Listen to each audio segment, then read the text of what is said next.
Hi everybody, Andy here with Dirt Smart MTB, and today we're going to talk about descending position and more specifically what we should be doing with our legs when we get down ready into that good attack athletic position on the bike, and what we should be doing is bending those legs, getting essentially as low as possible, about a 90-degree bend in those knees. Bunch of reasons for that. Okay, one, that's going to get us range of motion. Okay, we have to keep the core and the head stable and balanced. Okay, every movement that I make it originates at the core. Okay, so if I push, if I pull, if I lean the bike, all those movements, in order to be effective, originate the core, and the core has to be a balanced and stable platform. Okay, if my core is bouncing all over the place, all right, I'm not going to be effective with any of those movements. The best way to balance and stabilize that core is suspend it on those legs, bend those legs so your legs are like suspension. So as that bike moves and bounces and slides around, it doesn't affect that core. Okay, that core stays nice and balanced and stable. All right, core stable, your head stable. Very, very important. Okay, vestibular center in your inner ear, balance center of your body. That's based on static inertia, so it has to be moving down the trail in a controlled and predictable manner. If you're getting jostled all over the place, all right, you're not going to be balanced at all. Your body's always going to try to fight and balance and stabilize everything before it can react or be proactive. Okay, also vision. If your head's getting jarred all over the place, you don't see things. You just see blurs. All right, and we've all probably been there. You get a little offline. You're, just bouncing, hanging on for dear life. It's not a good way to ride the bike. Okay, so in order to balance and stabilize the core and balance and stabilize the head, we need to get that weight on our legs, bend those knees so that we have that range of motion. That bike can move around underneath us, and we can keep everything up here nice and stable and balanced. All right, range of motion. Second thing, bending our knees and getting low on that bike is going to do. It's going to allow us to use the strongest muscles in our body, our glutes and our quads. Power, powering and driving and moving that bike around. Straightening those legs out, pushing that bike forward for a good manual wheelie, which is also the first half of jumping and drop-offs. The best way to land under control is leave the ground under control. If we're not doing that aspect correctly, when we get to upper levels, we're in big trouble. And the beginning of that is pushing that bike forward, powering with those legs. Can't straighten your legs if they're already straight. Okay, so you have to get down in there in that good, ready, attack, athletic position. Third reason we're going to get low on that bike is because that's how our body functions in an athletic sense. All right, halfway through that squat, that's a ready position. There's all kinds of science behind this. When we're down in that position, we're ready to move. We're ready to be active. Straight legs, you're not in an athletic position. You're not ready to move your body around. You're not ready to react. Okay, so we're going to see all these things in the following video. I will say that this is for when the trail gets gnarly, or we're about to brake really hard, or lean the bike into a corner. There's some hairy stuff going on out there. Okay, if the trail's super smooth, you're just cruising along. You can stand up with straight legs. You can sit down. You can, whatever. Make a phone call. Doesn't matter. Okay, but when things start getting hairy, we're going to have to do this. There's also a link.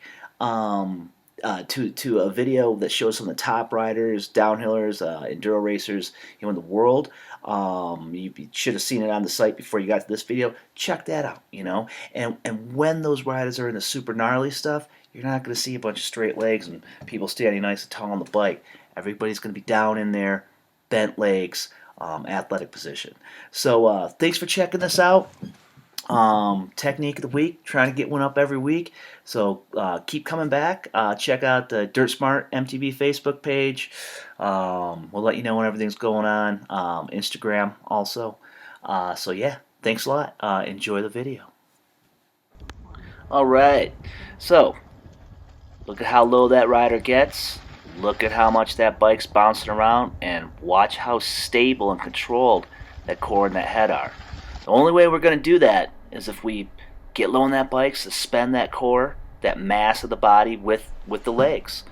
Um, Straight legs right here, the bike would drop away, and then again, the rider's going to get pulled and moved around as the bike moves around. You're going to get pulled offline. You're going to have some jarring movements. Have to use those legs. Have to get low on that bike. Okay. Here's another one. We can look at these descents almost like you're walking down a staircase. Okay. You take that core and that nice smooth momentum path to where you want to go. All right. When we walk down a staircase, we don't walk horizontal, drop vertical, horizontal, vertical. We bring those hips down in a nice smooth momentum path. Okay, right there, real good. Steph gets jarred around a little bit, but that's real nice. If she's standing tall on that bike, she's in big trouble. Okay, now, where's the good spot? Where's the sweet spot? Well, we can all do this. Get off the bike, bounce around a little bit, right there. Okay, right where you feel super comfortable and athletic. That's where we need to be on the bike. That's a little tall. That's a little too low. Right right in here, halfway through a squat. All right, this clip here, look at how low the rider gets right here. Okay, low on the bike. Okay, it's real easy to see this with the arms, but it's also going on with the legs. Again, if the legs are straight, rider's high, center of gravity's high, and when that front end drops, you're going to end up getting pulled forward. But here, look at how smooth that head and that core go through that transition. The bike pivots underneath. Perfect. Low on the bike, bend the knees. Also returning right to that good position. Okay? Good, powerful position. All right? So, weight stays in that bottom bracket and comes right back to that bottom bracket, right back to that good position. Okay? Talk about range of motion. Look at how much this back end of the bike's going to move around here. Boom. Way to the right, way to the left. Okay, you can see how those legs are working. Again, if you have straight legs, when that bike gets pulled to the right, you're going to go to the right, and there's nowhere to go out there. You're in big trouble. Then it gets kicked back to the left. You're going to still be going to the right without your bike. It's going to get real ugly. Okay, look at the position. As low as possible. All right, the core, the head are nice and smooth, nice and stable. But that bike is all over the place. Okay, we can't fight that bike. All right, suspend that core with those legs. You can see how those legs are moving around. Okay, high in the bike there, you're going to be in big trouble. Look at how much this bike's moving around here. Okay, all right. This next shot, same shot, but watch this rider's head. Okay, his head is not moving at all, the core is not moving at all, but the bike's all over the place. All right, this is all coming from keeping that weight centered in the bike, keeping that weight in those legs, keeping range of motion in the legs. Everything that we've been talking about is happening in that shot. Good stuff. There's a reason why there's a number 1 on that bike. Okay. Also, it isn't just this sport. Athletics. Core is nice and stable. Again, that core is low and the legs are reaching out and extending down. Talk about power. Okay, right here, a good manual. See how that bike is pushed forward? And that's. Are you using your arms? Sure, a little bit. But that's mainly coming from those legs. Your legs are so much more powerful than your arms. So you have to get in this good position first and then push that thing forward. Watch how stable and balanced the core and the head are. Boom. You try to do a manual with just your arms, your core and your head are going to be bouncing all over the place and you're going to be in big trouble. Here's a J-hop. Same thing. And now leaving the ground nice and under control. All right, again, you start pushing down and then pulling up with the arms, pushing down that front suspension. Your core and your head are all over the place. You're not going to maintain balance. But here, using those legs and then leaving the ground, that's what we're talking about. Okay, that's how we want to get the bike off the ground under control, and it all starts from good position. Getting low on that bike, bending those knees, using those legs.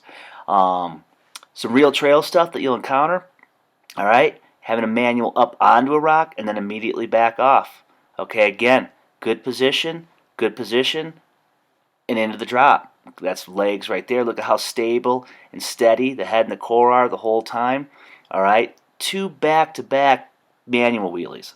Again, if you're all upper body, all arms, you're going to be moving that core all over the place. Going to be in big trouble. Now here's a nice high-speed one. Okay, good position.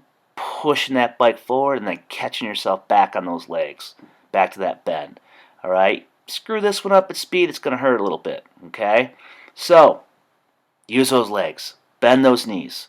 Straight legs, bad news. Unfortunately, there is still a lot of bad advice floating out there that we're supposed to stand tall on the bike. People think they're going to absorb impact, but really the bike's going to drop away from you and side to side. And I think what we've seen here, we need to bend those knees. We need to get low on that bike. We need to use those legs. So thanks for stopping by. Come back soon. Dirt Smart MTB.